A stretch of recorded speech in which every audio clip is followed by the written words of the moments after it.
Poutine pensait qu'il l'avait. Un minuscule village appelé Nadia, à peine 25 personnes, à peine un point sur la carte, était censé ouvrir la porte à Kharkiv et à la région plus large du Donbass. Il l'a capturé puis perdu quelques semaines plus tard. Dans l'une des attaques les plus brutales de la guerre en Ukraine, des forces d'élite ont lancé une opération ininterrompue de 30 heures qui a complètement anéanti la position de la Russie sur un champ de bataille clé. Les défenses de la Russie sont désormais en ruine. L'Ukraine vient de remporter une victoire qui leur échappait depuis longtemps, un tournant qui pourrait remodeler la lutte pour l'est de l'Ukraine. Voici comment tout cela s'est passé le 18 août 2023. La Russie a lancé une massive attaque de missiles, qu'elle a combinée avec des attaques terrestres sur plusieurs régions ukrainiennes. L'état-major général des forces armées de l'Ukraine a rapporté les dégâts causés dans un post sur Facebook au cours de la journée précédente. L'ennemi a lancé 4 frappes de missiles et 53 frappes aériennes, ainsi que 40 attaques, impliquant des systèmes de roquettes à lancement multiples sur les positions de nos troupes et les zones peuplées, a-t-il dit. Suite aux attaques terroristes russes, il y a malheureusement des victimes civiles. Des bâtiments résidentiels et d'autres infrastructures civiles ont été touchés. Nadia était l'un des endroits visés par la vaste attaque de Poutine. Ukrinform indique que le village a subi des tirs d'artillerie et de mortiers ennemis, alors que la Russie a commencé une nouvelle campagne pour le reprendre. Cette première attaque n'a pas été couronnée de succès. Cette lutte de plusieurs mois pour le petit village a culminé le 4 janvier lors d'une bataille décisive remportée par la Russie. Les forces Zapad de Poutine ont pris d'assaut le village de Nadia, tuant jusqu'à 590 soldats ukrainiens en une journée. C'est ce qu'affirme un rapport du ministère de la Défense russe. La victoire de Poutine est survenue un jour où la Russie a également prétendu avoir tué environ 440 soldats ukrainiens, dans des batailles impliquant le groupe central de Poutine, ainsi que la destruction d'un dépôt de munitions, où 250 autres soldats ukrainiens sont morts. Selon la Russie, ces revendications de décès sont douteuses. Mais une chose est sûre, Poutine a réussi à Nadia. Le village a été une épine dans son pied depuis qu'il l'a perdu en octobre 2022, et il a dédié des centaines de soldats russes, ainsi que de l'artillerie, des mortiers et d'autres munitions, pour le reprendre. Poutine avait repris la route de Kharkiv, mais cela serait de courte durée. L'Ukraine ne pouvait pas laisser mourir la question de Nadia. Permettre à la Russie de contrôler le village signifierait également donner à Poutine l'occasion d'exercer une pression sur une ville clé qui a déjà été dévastée par l'invasion russe. Alors l'Ukraine a comploté et planifié. Pendant environ 2 mois, elle s'est préparée pour une contre-offensive qui en ferait l'un des exploits les plus remarquables de la guerre jusqu'à présent. Le 23 mars 2025, l'Ukraine a contre-attaqué. Le résultat ? La Russie vient d'être expulsée de Nadia après une brutale campagne de 30 heures pour libérer le village. La 3e brigade d'assaut séparée de l'Ukraine a confirmé la libération le jour même. L'unité, formée en 2022, est un groupe de volontaires combinant plusieurs forces spéciales d'opération Azov, SOF, créées par des vétérans de l'ancien bataillon Azov. Ces SOF dispersés étaient les restes des forces que l'Ukraine avait stationnées à Mariupol lors de l'invasion initiale de Poutine. La Russie a réussi à prendre Mariupol. Les SOF restants ont commencé à former de nouvelles recrues, en dehors de la ville ukrainienne, beaucoup se rassemblant dans d'autres lieux clés visés par les Russes, dont Kiev, Sumy et Kharkiv. L'armée ukrainienne a rapidement repéré ces petits groupes de soldats des forces spéciales talentueux. En janvier 2023, tous ces petits groupes que ces anciens défenseurs de Mariupol ont formés ont été fusionnés en une seule unité de combat qui est devenue une partie des forces terrestres de l'Ukraine. Leur objectif était simple. Agir en force mobile, bien équipée et entraînée, que l'Ukraine pourrait déployer pour capturer les cibles nécessaires. La 3e brigade d'assaut séparée a très bien fait ce travail. Elle a été rapidement envoyée à Kherson, où elle a contribué à la libération de la ville. C'était aussi l'une des premières unités ukrainiennes à signaler un quelconque succès au combat contre les forces russes dans le territoire contesté de Bakhmout. En septembre 2023, la brigade a libéré Andreevka, après des mois de combat, repoussant même une contre-attaque russe quelques jours après la prise de la ville. En mai 2024, la 3e brigade d'assaut séparée affirmait avoir tué, blessé ou capturé près de 600 soldats russes uniquement dans la région de Kharkiv. La 3e brigade d'assaut séparée avait sans aucun doute toutes les qualifications requises. Ils étaient le choix naturel pour l'Ukraine à envoyer lors de la libération du village de Nadia, mission qu'ils ont réussi avec brio.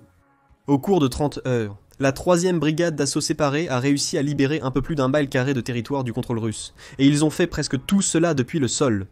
L'assaut de la 3e brigade d'assaut séparée sur Nadia a commencé par de lourds bombardements d'artillerie. Usant d'une tactique fréquemment employée par Poutine, la brigade a pilonné avec une artillerie lourde les forces russes positionnées dans le village. De nombreux soldats russes, basés à Nadia, ont probablement péri lors de cette première attaque. Les survivants ont dû s'abriter, tandis que les obus continuèrent de pleuvoir, détruisant le peu d'infrastructures restantes du village. Profitant du chaos dans les rangs russes, la 3e brigade d'assaut séparée a conquis le village. Soutenue par des chars et des véhicules de blindés, la brigade a d'abord éliminé les restes des forces russes à Nadia, avant de porter leur attention sur la forêt environnante, dans laquelle de nombreux soldats de Poutine se sont enfuis. Et ce n'est pas tout, l'assaut de l'Ukraine sur Nadia a également dévasté 2 des régiments de fusiliers motorisés de la Russie. Le 752e et le 254e de la 20e armée russe sont des régiments courants, servant un objectif similaire à la 3e brigade d'assaut, séparée, mobile et bien équipée. Ils lancent des opérations combinées, incluant infanterie, véhicules blindés de transport et de combat. 2 d'entre eux ont perdu la vie alors que l'Ukraine fête la libération d'un village. Poutine a convoité depuis le début de son invasion. Le Kiev Independent a publié plus de détails sur le succès de l'Ukraine à Nadia, le 23 mars. Il a partagé une vidéo Telegram, prétendument filmée par un membre de la 3e brigade d'assaut séparée, qui montre des images graphiques de l'assaut en cours. Des véhicules blindés ukrainiens traversent un champ ouvert, dans les images qui passent ensuite à montrer des soldats tirant leurs fusils dans les bois, qui entourent les maisons délabrées de Nadia dans des images impossibles à diffuser. La vidéo montre également plusieurs soldats russes morts, un sombre rappel à la fois des horreurs de la guerre et de l'ampleur de la victoire de la 3e brigade d'assaut séparée. Andrei Beletsky, commandant de la 3e brigade d'assaut séparée, a rapporté brièvement les accomplissements de ses soldats. La capture de Nadia a coûté 2 mois d'efforts à l'ennemi et a anéanti 2 régiments mécanisés. Beletsky n'a pas précisé le nombre de soldats russes tués lors de la contre-attaque de sa brigade. Toutefois, ce chiffre est insignifiant pour l'instant. Des 147 affrontements qui ont eu lieu sur les lignes de front de la guerre en Ukraine le 23 mars, la libération de Nadia se présente comme l'une des plus grandes victoires de l'Ukraine.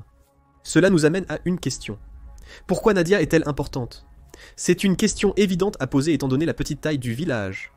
Même avant l'invasion de Poutine, Nadia n'était guère plus qu'une minuscule communauté agricole qui ne semblait offrir aucun avantage tactique à l'armée russe. C'est du moins l'impression que cela donne de prime abord.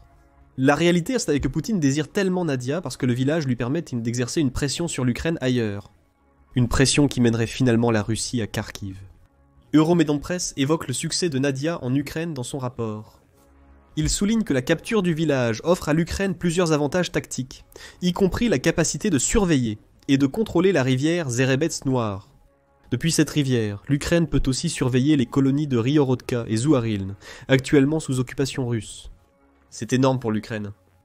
Avec le contrôle de Nadia, elle possède désormais une base pour lancer de nouvelles attaques contre les territoires russes. Poutine sera furieux. Ses forces y étaient déjà tendues, à Louhansk, surtout parce que le leader russe croyait avoir presque un contrôle total de la région. Il ne s'attendait pas à ce que l'Ukraine contre-attaque si vite à Nadia après que ses troupes aient pris le village. Désormais, les soldats russes pourraient se retrouver à gérer davantage d'assauts à l'avenir par une brigade ukrainienne qui a une longue histoire de libération de territoires que la Russie croyait contrôler. Avec cette capture, l'Ukraine peut donc faire pression sur les forces russes. Cela soulage aussi la pression sur ses soldats. La capture de Nadia prive la Russie d'un point de rassemblement stratégique. Cela signifie que les forces de Poutine ne peuvent pas lancer l'assaut mécanisé sur Kopanki, ce qui rend plus difficile pour la Russie de pousser vers d'autres établissements en direction de Kharkiv. Selon Volodymyr Fokin, commandant du 1er bataillon d'assaut de la 3e brigade d'assaut séparée, nous avons globalement établi notre ligne de défense et sécurisé des positions plus favorables pour nous défendre. Cette défense sera nécessaire car Poutine veut Kharkiv, même s'il dit qu'il ne le veut pas. En mai 2024, Poutine a imputé l'entière responsabilité de son invasion de Kharkiv à l'Ukraine. Poutine a déclaré dans une vidéo sur le site du Kremlin que ce qui se passe à Kharkiv est aussi la faute de l'Ukraine, car il bombarde des cibles des quartiers résidentiels dans les zones frontalières, y compris Belgorod. Il a averti que si cela continue, la Russie sera obligée de créer une zone de sécurité. C'est ce que nous faisons. Poutine parle des 2 côtés de sa bouche ici. D'une part, il prétend que la Russie n'a pas de projet sur Kharkiv et n'a pas l'intention de prendre la ville. Cela ne correspond pas au fait que le 24 février 2022, il a envoyé 20 000 soldats du sud de Belgorod, qui est une oblast russe, pour capturer la deuxième plus grande ville de l'Ukraine. Il a essayé et échoué auparavant. Il affirme maintenant que la Russie n'a jamais souhaité prendre Kharkiv dès le début. D'autre part, il a dit qu'il voulait la ville, pas pour un programme expansionniste. Kharkiv est censé devenir une sorte de zone tampon démilitarisée entre l'Ukraine et la région frontalière de Belgorod, permettant à Poutine d'empêcher l'Ukraine d'entrer sur le territoire russe. Comme souvent, les propos de Poutine ne sont que du double langage. En réalité, il veut Kharkiv pour de multiples raisons. Son statut de deuxième ville d'Ukraine signifie que sa capture sera un énorme coup de pouce moral pour les troupes russes, tout en démoralisant l'Ukraine. Poutine dit aussi la vérité en voulant faire de Kharkiv un tampon. Depuis ses commentaires de mai 2024, l'Ukraine a envahi l'oblast russe de Koursk et lancé plusieurs offensives contre la Russie à Belgorod.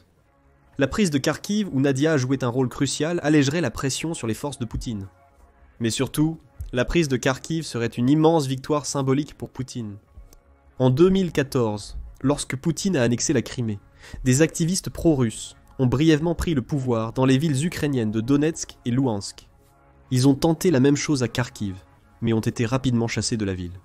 Ces événements ont provoqué un bref conflit dans le Donbass, avec Kharkiv comme point clé pour l'armée ukrainienne, selon Deutsche Welle. La Russie a perdu cette brève guerre. Poutine a ainsi raté l'opportunité de s'emparer de la deuxième ville ukrainienne et de plusieurs installations militaires situées à Kharkiv et dans ses alentours. Cela inclut un dépôt d'armes soviétique et une base aérienne d'où Poutine pourrait lancer des assauts contre d'autres villes ukrainiennes, dont Kiev. Ne croyez pas Poutine lorsqu'il affirme ne pas vouloir Kharkiv après avoir ravivé la guerre en Ukraine. La ville est très haute sur son agenda. Nadia était essentielle pour la capture de Kharkiv car elle fournissait aux forces russes une zone de rassemblement et des voies vers d'autres établissements qui auraient pu permettre à Poutine d'encercler et d'attaquer la ville. Comme mentionné plus tôt, le moral est une autre raison cruciale qui rend la prise de Nadia par l'Ukraine si importante. Cela donne à l'Ukraine un grand boost de confiance au moment où elle en a le plus besoin. Le Télégraphe souligne l'importance de ce que la 3e brigade d'assaut séparée a accompli en soulignant que la prise de Nadia est un succès rare dans une zone presque entièrement détenue par la Russie depuis l'invasion de 2022. Il dit que Nadia est le premier village que l'Ukraine a réussi à reprendre entièrement dans l'oblast de Louhansk depuis que Poutine a lancé son invasion, rendant la victoire de la 3e brigade d'assaut séparée énorme. La prise de Nadia permet à l'Ukraine de se concentrer sur d'autres établissements contrôlés par la Russie à Louhansk, et intervient à un moment où l'appétit pour la guerre avec la Russie semble diminuer en Ukraine. Du moins, c'est selon l'agence de presse Telegraph Noé Agentstevo Sovetskogo Soyuza de Russie. Le 17 mars, elle a rapporté que le moral de l'armée ukrainienne était au plus bas suite à sa prétendue défaite à Koursk. Cette partie du rapport peut être vraie. Environ 86% du territoire que l'Ukraine a pris lorsqu'elle a contre-attaqué Koursk avait été repris au moment de la publication de l'article de Telegraph Noé Agentstevo Sovetskogo Soyuza. C'était un énorme coup dur pour l'Ukraine. Elle comptait sur le maintien de Koursk pour utiliser le territoire comme levier sur Poutine dans toute future négociation de paix. Plus discutables sont les affirmations de Vitaly Gantchev, un ancien officier de police ukrainien et lieutenant-colonel. Les raisons de Gantchev d'évoquer le moral ukrainien sont sujettes à caution. Il est devenu un collaborateur pro-russe et un propagandiste pour le Kremlin depuis que Poutine a lancé sa première guerre contre l'Ukraine.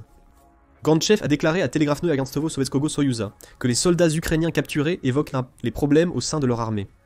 Les troupes sur le front subissent la pression de leurs commandants et des unités de blocage de retraite, des bataillons nationalistes quasi muettes. Leur morale est au plus bas. De plus, ils constatent des défaites au front, notamment dans la région de Koursk. Il est logique que l'armée ukrainienne soit démoralisée. Malgré les propos tordus de Gantchev envers l'agenda de Poutine, il y a une part de vérité. L'Ukraine fait face à un problème de morale. Un examen plus fiable de cette question provient de l'art de gouverner responsable. Selon le sondage Gallup de novembre 2024, 52% des Ukrainiens interrogés souhaitent une fin à la guerre avec la Russie, rapporte le média.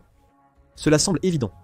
Cependant, l'aspect crucial de cette statistique est que parmi les 52% souhaitant la fin de la guerre, la majorité préfère des négociations de paix plutôt que la poursuite des combats. Ces chiffres sont notables car ils représentent une baisse substantielle de l'appétit de l'Ukraine pour le combat depuis que Poutine a lancé son invasion.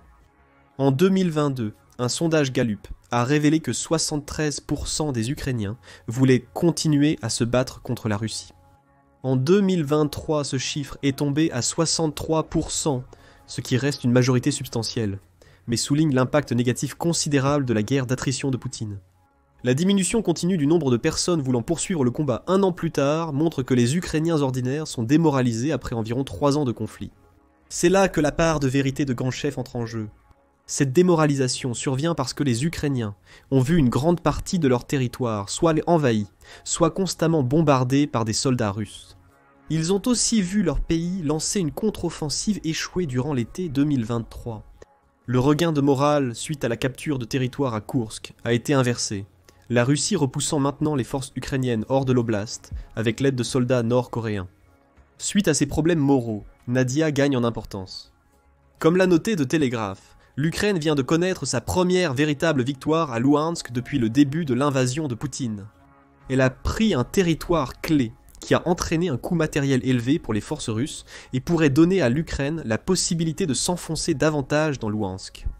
Malgré le moral bas dû aux événements de Koursk, la reprise de Nadia par l'armée ukrainienne envoie des messages forts à Poutine et au peuple ukrainien. Pour Poutine, le message est simple. L'Ukraine va continuer de se battre. Pire encore pour Poutine, le leader russe concentre ses efforts sur le territoire que la Russie pensait avoir sécurisé. Ses projets pour Kharkiv sont anéantis, et il risque désormais une nouvelle offensive ukrainienne à Louhansk. Le message au peuple ukrainien est de garder espoir. Oui, la Russie intensifie ses assauts en 2024, et la perte d'autant de territoire à Koursk fait mal. Mais l'Ukraine peut, et a, connu des victoires clés contre les forces russes. Nadia peut maintenant être présentée comme un exemple de pourquoi l'Ukraine continue de se battre. Et qui sait, le village pourrait bien devenir la clé des efforts de l'Ukraine pour défendre à la fois Kharkiv et reprendre Louhansk. Que pensez-vous de la victoire de la 3e brigade d'assaut séparée à Nadia ? Est-ce un grand succès pour l'Ukraine dans la défense de Kharkiv et la tentative de reconquête de Louhansk ? Que va faire l'Ukraine à partir de là ? Faites-nous part de vos réflexions dans les commentaires, et n'oubliez pas de vous abonner à The Military Show pour les dernières nouvelles sur les batailles de l'Ukraine contre les forces d'invasion russes.